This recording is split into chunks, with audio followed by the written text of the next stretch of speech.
ये है म्यूकोर बोल के एक फंगस है।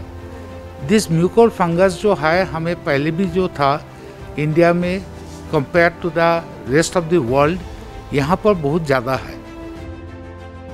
जैसे कोई पेशेंट आ गए उसका सर्जरी डिले हो गया तो वो बचाना मुश्किल होती है।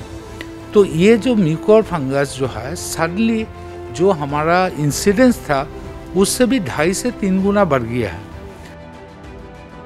अब उसको जो है ना डॉक्टर्स की सलाह देना चाहिए कैसे पेशेंट समझे ये मेरे पास अर्ली साइन क्या होगा जिससे म्यूकोर के वजह से वो आ जा सकते हैं अस्पताल में। वो बड़ा इम्पोर्टेंट हमारे लिए हो चुकी है।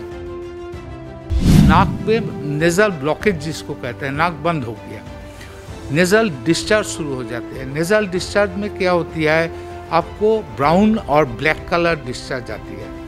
उससे पेशेंट को अर्ली साइन कहा जाता है। उसमें पेशेंट को जल्दी से जल्दी डॉक्टर के पास आ जाना चाहिए। जितना आप लेट करोगे उतना समस्या बढ़ जाता है, क्योंकि म्यूकोर एक बार ब्लड वेसल के अंदर रक्त नाली में घुस गया तो उसको बचाना ऑलमोस्ट नामुमकिन जैसे। उसमें हमने 2-3 चीज़ के लिए स्पेशली बोला है। एक तो स्टेरॉयड जो है 6 मिलीग्राम से ऊपर मत दो, 5 से 10 दिन से ज़्यादा मत दो। पेशेंट का जो है ग्लूकोज जो कंट्रोल करना है उसका टैबलेट से नहीं होएगा, इसको इंसुलिन से करो। जल्दी से जल्दी उसका शुगर कंट्रोल रखो। ये सारे होने से कोई प्रॉब्लम नहीं है। कोरोना की बीमारी दे विच हुण एक नवा चीज़ सामने देखने को मिल रही है, वो है ब्लैक फंगस। आखिर ब्लैक फंगस है कि किस तरीके की बीमारी है, क्योंकि इसका बहुत ज़्यादा ये जो देखने को मिल रहा है कि लोगों के विच ब्लैक फंगस हो रहा है, जिसके 20 केस चंडीगढ़ पीजीआई विखे भी पाए गए हैं तो रोहतक पीजीआई विच भी।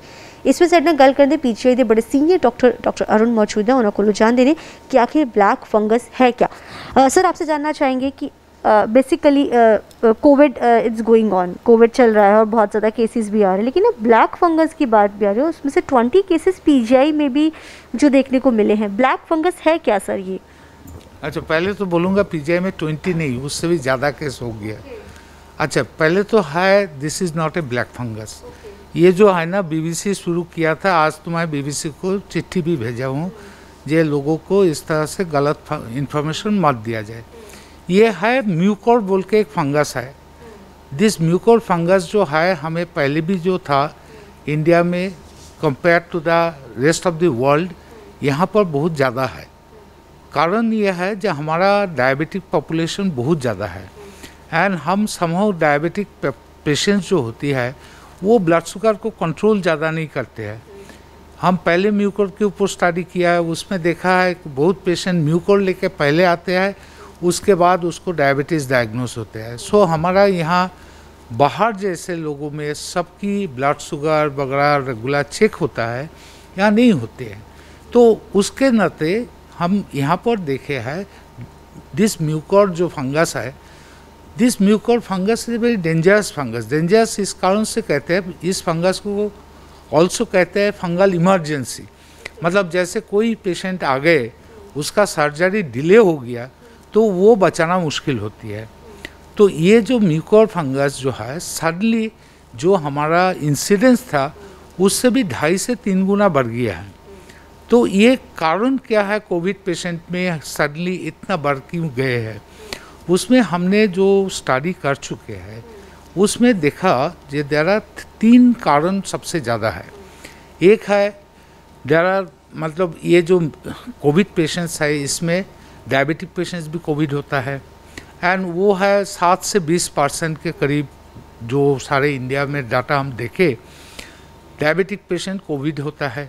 अब जब कोविड हो जाता है डॉक्टर्स की सारे नज़र जो जिसको कहते हैं ना उसका लंग के ऊपर रहते हैं, लंग को बचाना, ये करने, उसका जो ब्लड शुगर कंट्रोल वो ठीक से नहीं होती है। दूसरी बात है डॉक्टर्स ने स्टेरॉयड बहुत ज़्यादा डोज में दे रहे हैं। जो हमारा स्टेरॉयड की WHO भी बोला है 6 मिलीग्राम डेक्सामेथासोन से ज़्यादा पर डे देना नहीं चाहिए। बट मैं देखा हूँ काफ़ी पेशेंट में सारे इंडिया में जो स्टेरॉयड अमाउंट जो दिया जाता है पर डे पेशेंट को बहुत ज़्यादा। दूसरी कारण यह है steroid should not be given more than 5 to 10 days, मतलब 5 से 10 दिन से ज़्यादा स्टेरॉइड देना उचित नहीं है। तो यहाँ पर वो भी ज़्यादा दिन, कभी कभी मरीज को देखा महीना स्टेरॉइड पे है। तो ये दो कारण के वजह से जो होता है, स्टेरॉइड ज़्यादा देने से उसका ग्लूकोज कंट्रोल और भी बिगड़ जाता है, तो उसमें शुगर बहुत ज़्यादा होते हैं, आप उस शुगर को कंट्रोल ठीक से नहीं किया जाता है। तो ये सारे कारण छोड़ के भी तीसरी कारण जो हम देखा कोविड पेशेंट में, फेरिटिन लेवल बोल के एक चीज़ हम मेज़र करते हैं, वो भी बढ़ जाता है। फेरिटिन जो है इट कंटेन्स आयरन। ये म्यूकोर जो फंगस है इसको बहुत अच्छा लगता है आयरन, उसका सरफेस में भी एक रिसेप्टर है जिससे वो म्यूकोर मतलब आयरन को बॉडी में एब्जॉर्ब कर लेते हैं, तो वो उसका ग्रोथ के लिए अच्छा रहता है, वो ग्रोथ होती है। अब ये हम देखे हैं जे कोविड होने की एवरेज जो है 18 दिन बाद, एवरेज 18 दिन बाद ये डिजीज़ शुरू होती है। कुछ पेशेंट को पहले, कुछ पेशेंट का और लेट, एवरेज जो है 18 दिन बाद होती है। तो ये भी होती है जो कोविड पेशेंट डिस्चार्ज हो गया, क्योंकि हम 10 दिन बाद डिस्चार्ज कर रहे हैं। अब उसको जो है ना डॉक्टर्स की सलाह देना चाहिए, कैसे पेशेंट समझे जे मेरे पास अर्ली साइन क्या होगा जिससे म्यूकोर के वजह से वो आ जा सकते हैं अस्पताल में, वो बड़ा इम्पोर्टेंट हमारे लिए हो चुकी है। तो उसमें सारे सिम्टम्स जो है, पहले होता है एक साइड में फेस में पेन शुरू होता है, उसके बाद जो होता है नाक में नेज़ल ब्लॉकेज जिसको कहते हैं, नाक बंद हो गया, नेज़ल डिस्चार्ज शुरू हो जाते हैं। नेज़ल डिस्चार्ज में क्या होती है, आपको ब्राउन और ब्लैक कलर डिस्चार्ज आती है, उससे पेशेंट को अर्ली साइन कहा जाता है, उसमें पेशेंट को जल्दी से जल्दी डॉक्टर के पास आ जाना चाहिए। डॉक्टर को भी हम सलाह दे रहे हैं जे आप जब पेशेंट डिस्चार्ज कर रहे हो, स्पेशली डायबिटिक पेशेंट को ये बता के दो जे क्या क्या साइन होने से इमीडिएटली वो अस्पताल में आ जाए, क्योंकि जितना डिले होता है ना, म्यूकोर नाक से आँखों में चले जाते हैं। आँखों में जब पहली साइन आँखों में क्या होता है, वो दो चीज़ देखने लग जाता है जिसको डिप्लोपिया कहते हैं, फिर उसका विजन कम होते जाते हैं, फिर वहाँ से ब्रेन में चले जाते हैं। जितना लेट करोगे उतना समस्या बढ़ जाता है, क्योंकि म्यूकोर एक बार ब्लड वेसल के अंदर रक्त नाली में घुस गया तो उसको बचाना ऑलमोस्ट नामुमकिन जैसे। फिर आपने जो इसकी बात कही है कि ये जो इन्फेक्शन है, ये सर ज़्यादा कोविड पेशेंट्स में देखने को मिला है या नॉर्मल जो पेशेंट्स है जैसे जो दाखिल होता है या जो घरों में है, तो ये होता किस तरीके से है बेसिकली? ये एकदम से हो जाता है या किसी से, या कोई इसके सिम्टम्स, मतलब होने के रीजंस क्या होते हैं, कैसे ये हम लोगों को एकदम से हो जाता है? मैं तो यही बोला ना जे ये फंगस एनवायरनमेंट सब जगह में है। अच्छा, ओके। ये फंगस कोई अलग जगह नहीं, सारे इंडिया में हमने स्टडी किया, एनवायरनमेंट में, हॉस्पिटल में, बाहर, ये स्टडी हमने पहले पब्लिश कर चुके हैं। उसमें देखा हमारा यहाँ म्यूकोर की स्पोर काउंट एयर में भी बहुत ज़्यादा है। हमारा एनवायरनमेंट में, बिकॉज हमारा जो है ट्रॉपिकल एनवायरनमेंट होने के नाते इसको ब्रेड मोल्ड भी कहते हैं, मतलब आपने जो ब्रेड रखे है उसके ऊपर ये फंगस भी ग्रो हो जाती है, इसको नाम कहते हैं ब्रेड मोल्ड। हाँ, तो इससे जो है ये फंगस जो इमीडिएटली सब जगह एनवायरनमेंट में रहते हैं। अब हमें भी, आपको भी म्यूकोर जा रहा है, बट हमें उसका असर नहीं होता है क्योंकि हमारा इम्यूनिटी है, हमारा सेल जो प्रोटेक्टिव है उसको मार देते हैं, घुसने नहीं देते हैं। बट जो डायबिटिक पेशेंट होती है उसका फैगोसाइटिक जो फंक्शन होती है, जो सेल बाहर की सेल को खा लेना, उसको मार देना, वो थोड़ा स्लैगिश हो जाता है, वो थोड़ा सा कम हो जाता है। अब जो पेशेंट डायबिटीज़ से और ख़राब हो जाता है, डायबिटिक कीटोएसिडोसिस जिसको कहते हैं, उसका हालत और ख़राब होती है।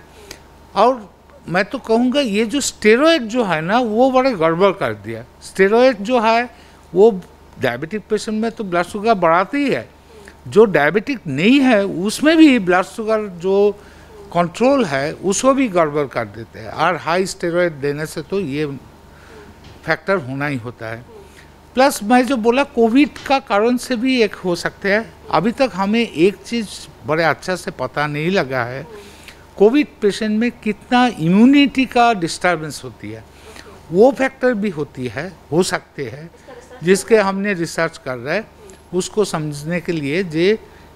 जिसको इम्यून डिसरेगुलेशन कहते हैं, वो कितना इफेक्ट उसके ऊपर है, वो हम अभी स्टडी कर रहे हैं। इसमें ना प्रिकॉशन से जो लोग कह रहे हैं, जो ऑक्सीजन से जाता है, ह्यूमिडिफायर से जाता है, ये जाता नहीं है। म्यूकोर पानी में नहीं रहता है, जो ऑक्सीजन सिलेंडर के ऑक्सीजन में म्यूकोर नहीं रहते हैं। ये जो आते हैं सारे, जो एनी पेशेंट, एनी पर्सन जिसका हम मास्क नहीं यूज़ किया है, सारे टाइम वो जाने का चांस रहते हैं। तो उसमें हमने 2-3 चीज़ के लिए स्पेशली बोला है। एक तो स्टेरॉयड जो है 6 मिलीग्राम से ऊपर मत दो, 5 से 10 दिन से ज़्यादा मत दो। पेशेंट का जो है ग्लूकोज जो कंट्रोल करना है उसका टैबलेट से नहीं होएगा, इसको इंसुलिन से करो, जल्दी से जल्दी उसका शुगर कंट्रोल रखो। ये सारे होने से कोई प्रॉब्लम नहीं है। और इस मरीज को एक बार हो गया तो जल्दी जल्दी आ गया तो ENT डॉक्टर जो है नेजल एंडोस्कोप से सैंपल लेके माइक्रोबायोलॉजी लैब में भेज देते हैं, तो कोई घंटा में, 2 घंटा, 1 घंटा में वो डायग्नोसिस हो जाता है। डायग्नोसिस कोई डिफ़िकल्ट नहीं है। क्यों? लेकिन डायग्नोसिस कहाँ डिफ़िकल्ट है? हमारा अभी तो 90% केसेस जो है इसी जगह पे हो रहा है, बट लंग में भी म्यूकोर होती है। हमारा जो स्टडी देखा अराउंड 10% लंग में होती है। लंग में म्यूकोर जो डायग्नोसिस डिफ़िकल्ट है, इतना आसान नहीं है। It needs expertise, it needs good pulmonary physician जो ब्रोंकोस्कोपी से सैंपल लेगा, अंदर से सैंपल भेजेगा, और नहीं तो हमें CT गाइड करके बायोप्सी लेना है लंग से, वो सारे तरीका है।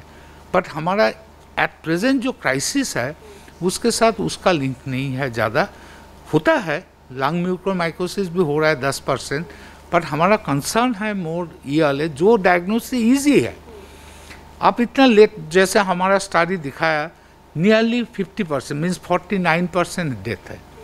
49% डेथ इसे 2 में 1 डेथ हो रहे, तो क्यों हो रहा है? तो उसका कारण ये है, ये आते ही इतना लेट।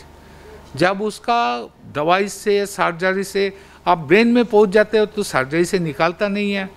अब ये सारे इशू बन जाते हैं। दवाई भी बड़ा महंगा है इसका, और दवाई जो महंगा है बहुत लोग उसको अफोर्ड नहीं कर पाते हैं, वो पूरा ट्रीटमेंट नहीं लेते हैं। ऑल दीज फैक्टर्स अल्टीमेटली हमारा मॉर्टलिटी बढ़ा देते हैं। तो इसलिए जल्दी से जल्दी वो आ जाए तो हम ट्रीटमेंट भी आसान है। कौन कौन से सिम्टम्स, लास्ट सवाल है आपसे, सिम्टम्स पता चलते ही जो अगर पेशेंट्स वो सिम्टम्स का पता चल रहा है तो उनको जो सिम्टम्स हैं वो कौन से सिम्टम्स जैसे पता चले तो तुरंत तौर के ऊपर वो हॉस्पिटल आ जाए, एक बार हम आपसे जानना चाहेंगे। ये तो मैं समाप्त किया था, फिर दोबारा दोहरा रहा हूँ। जो पेशेंट डायबिटिक है, स्पेसिफिकली डायबिटिक ना भी हो, किसी का फेस में पेन होना शुरू हुआ। अच्छा, दूसरा एक भूल गया मैं बोलने, जब किसी का दांत गिर जाता है, म्यूकोर जो है ना वो मैंडिबल, जिसको मैक्सिलरी बोन को अफेक्ट करते हैं, उससे जो है दांत, जिसको लूजनिंग ऑफ टीथ कहते हैं, वो भी हो सकती है। आपको नाक बंद हो रहा है, एक नाक बंद हो रहा है, उससे जो डिस्चार्ज हो रहा है वो ब्राउन कलर और ब्लैक कलर की डिस्चार्ज हो रहा है, इमीडिएट तुरंत आ जाओ अस्पताल। So much, thank you. इस साइड ना गल करने ਲਈ ਅਰੁਣ, ਡਾਕਟਰ ਅਰੁਣ ਜਿਨ੍ਹਾਂ ਵੱਲੋਂ ਜਾਣਕਾਰੀ ਦਿੱਤੀ ਗਈ ਹੈ ਕਿ ਜਿਸ ਨੂੰ ਬਲੈਕ ਫੰਗਸ ਕੀਤਾ ਕਿਹਾ ਜਾ ਰਿਹਾ ਹੈ, ਕਹਿ ਕੇ ਜਿਹੜੀ ਇੱਕ ਬਿਮਾਰੀ ਸਾਹਮਣੇ ਆ ਰਹੀ, ਲੇਕਿਨ ਉਹ ਬਲੈਕ ਫੰਗਸ ਨਹੀਂ ਹੈ। ਬੇਸਿਕਲੀ ਮਿਕੋਡ ਇੱਕ ਜਿਹੜਾ ਫੰਗਸ ਹੈ ਜੋ ਅੱਜ ਜ਼ਿਆਦਾਤਰ ਜਿਹੜਾ ਕੀ ਹੈ ਉਹ ਕੋਵਿਡ ਪੇਸ਼ੈਂਟਸ ਵਿੱਚ ਦੇਖਣ ਨੂੰ ਮਿਲ ਰਿਹਾ, ਖਾਸ ਤੌਰ ਤੇ ਜਿਹੜੇ ਕਿ ਜਿਹਨਾਂ ਨੂੰ ਡਾਇਬੀਟੀਜ਼ ਹੈ ਉਹਨਾਂ ਦੇ ਵਿੱਚ। ਸੋ ਜਿਹੜੇ ਸਿੰਪਟਮਸ ਡਾਕਟਰ ਵੱਲੋਂ ਦੱਸੇ, ਅਗਰ ਕਿਸੇ ਨੂੰ ਨੋਸ ਵਿੱਚੋਂ ਲਗਾਤਾਰ ਜਿਹੜੀ ਅਗਰ ਨੋਜ਼ਿੰਗ ਹੋ ਰਹੀ ਹੈ ਲੇਕਿन ਉਹਦਾ ਜਿਹੜਾ ਕਲਰ ਬਰਾਊਨ ਜਾਂ ਫਿਰ ਉਸ ਤਰੀਕੇ ਦਾ ਦੇਖਣ ਨੂੰ ਮਿਲਦਾ, ਤਾਂ ਤੁਰੰਤ ਤੌਰ ਦੇ ਉੱਪਰ हॉस्पिटल आके इस बीमारी का इलाज कराया जाए, क्योंकि ये बहुत ही खतरनाक तो महंगी बीमारी भी दसी जा रही है। कैमरामैन सुखविंदर दे नाल अमनप्रीत कौर, रोजाना स्पोक्समैन, चंडीगढ़।